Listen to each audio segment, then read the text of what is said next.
بسم الله الرحمن الرحیم. خب امروز قسمت دوم داستان نعمان بن مقرن رو با هم میخوایم بخونیم. اگه یادتون باشه گفتیم چه آیات الهی بر ایشون نازل شد در مورد فضیلت ایشون و قبیله‌ای که همراه ایشون شد و اسلام را آورد. در دوران ابوبکر ایشون چه نقش‌های بارزی داشت در حمایت از ابوبکر صدیق و مسلمانان برای سرکوب اون شورش‌های ویرانگر. رسیدیم به دوران عمر رضی الله عنه، لحظه‌ای که خب اینجا خیلی حساس هست و خیلی هم مهم بود. گفتیم که اون امپراتوری‌های حاکم بر جهان که ظلم و ستم اینها دیگه مردم خودشون رو هم به تنگ آورده بود، به ویژه امپراتوری روم، به ویژه امپراتوری که در ایران بود که مردم واقعا اونقدر سختی میکشیدن، رنج میکشیدن از مازاد بر این که اینها گفتیم که مستعمراتی داشتند و نیروهای نیابتی داشتن که از اینها استفاده میکردن و خب ناچار بودن که بالاخره دو راه انتخاب بکنن، یا شکست و نابودی یا اینکه طرف مقابل رو شکست بدیم. این تاریخ این گونه است. شما به تاریخ مراجعه کنید، بالاخره همیشه این اتفاق رخ داده. این گونه نبوده که حالا مثلا یکی بگه آقا در تاریخ این بار این اتفاق افتاد اون اتفاق افتاد. برید نگاه کنید، یک حالت خیلی طبیعی هست. هر کسی سعی میکنه خودش نجات بده در این تاریخ بشری. خب طبیعیه که اینها به عنوان کسانی که شاگردان پیامبر بودن، به عنوان کسانی که بالاخره آخرین دین رو که خداوند بر روی زمین آورده بود، باید از حفظ و از کیان خودشون حفاظت میکردن، مقابله میکردن و از طرف میرسوندن به جاهای دیگه قبل از اینکه خودشون نابود بشن. و خب حتی می‌بینید جنگ‌های بین ایران و روم، امپراتوری ایران، امپراتوری روم و جنگ‌هایی که در افریقا رخ داده، جنگ‌های تاریخی فراوان هست. مثلا تاریخ بشریت این گونه بوده. و اون زمان رو که نگاه می‌کنید، برگ برنده با کسی بود که بتونه بهتر مقاومت کنه، بهتر بجنگه. حالا که اینا که اهل ایمان بودن، داستان خیلی فرق می‌کنه. در هر صورت قبل از جریان جنگ قادسیه که خیلی مهم هست که عمر سعد بن ابی وقاص رو میفرسته به عنوان فرمانده سپاه مسلمانان به سوی کسری، که موقع کسری پادشاه ایران یا امپراتوری ایران یزدگرد سوم هست، به فرماندهی کی میفرسته؟ نعمان بن مقرن میفرسته تا برن خب حالا که اینجوری بریم گفتگو کنیم قبل از اینکه جنگ بشه. بریم خب گفتگو کنیم. الان خب جنگ‌های رخ داده، نیروهای نیابتی هم اینا به عقب رونده بودن. بریم ببینیم خب شما چی میگید. اینا هم به طرفی خب بعد پیامبر خدا صلی الله علیه و آله هم موقع نامه نوشته بود، بریم باهاشون صحبت بکنیم، اینا دعوت بکنیم، بالاخره با یه گفتگوی ببینیم حقیقت چیه. اینجا بود که سعد بن ابی وقاص نعمان بن مقرن رو به نیابت از عمر فرستاد برای اینکه بره با یزدگرد صحبت بکنه. اونا نعمان بن مقرن با تعدادی از اصحاب پیامبر رفتن، اجازه ورود خواستن به پایتخت کسری پادشاه ایران که در مدائن اون موقع بود و تا بتونن صحبت کنن. بالاخره مترجم میرم خواستن. در این گروه خب حتی عاصم پسر حضرت عمر هم میبینید حضور داره. یزدگرد از اینا پرسید که خب چی شده شما به سرزمین ما اومدید و وسوسه شدید، این امپراتوری قدرت و عظمت ما رو بخواید شکست بدید؟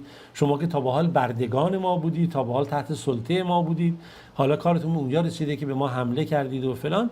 نعمان بن مقرن رو به اطرافیان کرد، گفت میذارید من صحبت بکنم؟ گفتن باشه تو صحبت بکن. نعمان بن مقرن رو بهش کرد، گفت نگاه کنید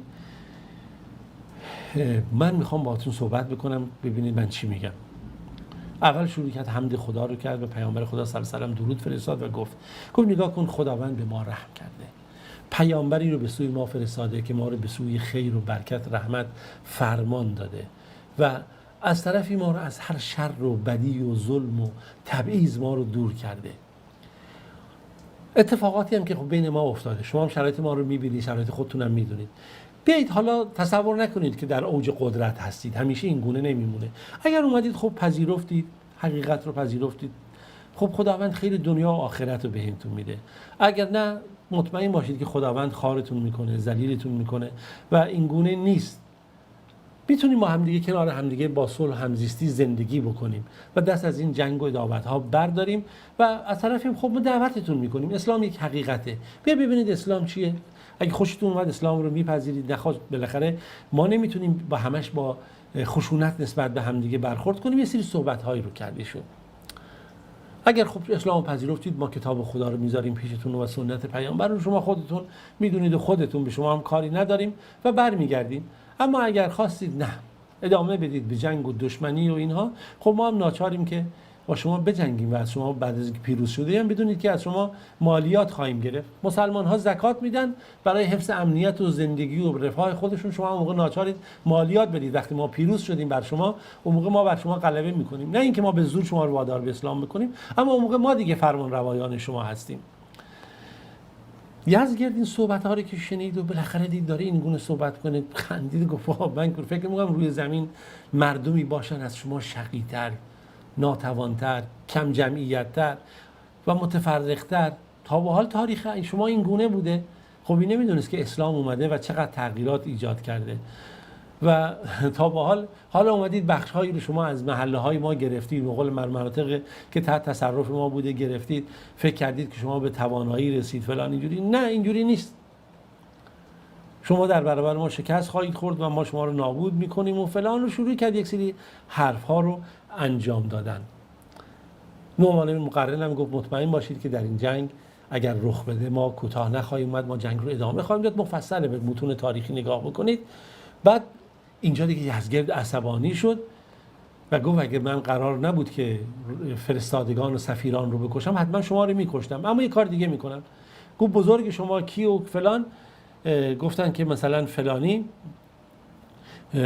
رو کرد به رستم که اونجا فرمانده اون بود، رستم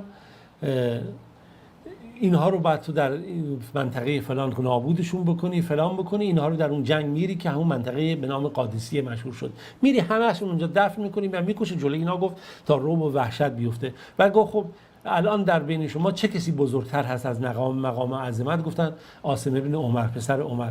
گفت برین یه خاک کیسه بیارید، تو کیسه خاک بکنید. این کیسه خاک رو هم گذاشتن رو دوش عاصم ابن عمر و گفتن حالا برید از اینجا بیرون، میریم در میدان جنگ شما رو نابود میکنیم. نکته جالب اینجا اینه که وقتی از مدائن بیرون اومدن پیش سعد ابن ابی وقاص، گفتن بشارت. سعد گفت چه خبر؟ گفت اینا خاک خودشون به ما دادن و این انشالله پیروزی اسلام خواهد اومد و این امپراتوری که تا این لحظه به مردم ظلم و ستم کرده از بین خواهد رفت.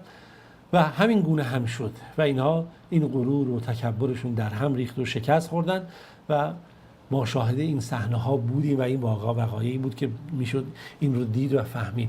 یک نکاتی که وجود داره، به این تاریخ ها تو رو خدا نگاه کنید. گاهی ذهنیت ها رو به گونه دیگه جلوه میدن، گاهی تحریف های تاریخی رخ میده. برید ببینید واقعا چگونه بوده و چه اتفاقی افتاده. در هر صورت وقتی که خبر این پیروزی ها به گوش عمر رضی الله عنه رسید، خب ایشون از طرفی خوشحال شده بود و از طرفی هم نگران بود و میترسید که بالاخره ادامه این جنگ ها ممکنه چون اونها هم جنگ بود دیگه، جنگ تعارفی نداره و این جنگ ها داشت همینجوری ادامه پیدا میکرد تا اینکه شرایط به گونه ای قرار گرفت که باید اینها جنگ رو ادامه میدادن.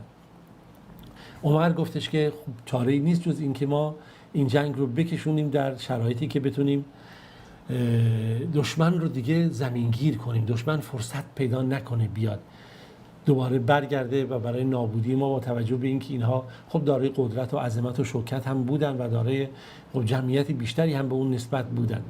اما عمر گفت خب باشه، من همین عبدالله بن نعمان بن مقرن رو به عنوان فرماندهی قرار میدم که این فرمانده بتونه در این جنگ ها بتونه خوب فرماندهی بکنه و خوب بجنگه. و بحث جنگ نهاوند هست، جنگ بسیار بزرگی، به تاریخ میتونید مراجعه کنید و این رو ببینید که چگونه هست. در هر صورت نعمان به عنوان فرماندهی در این جنگ قرار میگیره و عمر میخواد ازش، میگه نگاه کن نعمان، خیلی جون یاران ما برات یا مسلمانان مهمه، سعی کن کاری نکنی که یک مسلمان کشته بشه، چرا که اگر اتفاقی بیفته برای ما خیلی سخت خواهد بود و خیلی نگران کننده هست، حتی یک نفر در اثر یک غفلت بی جهت کشته بشه.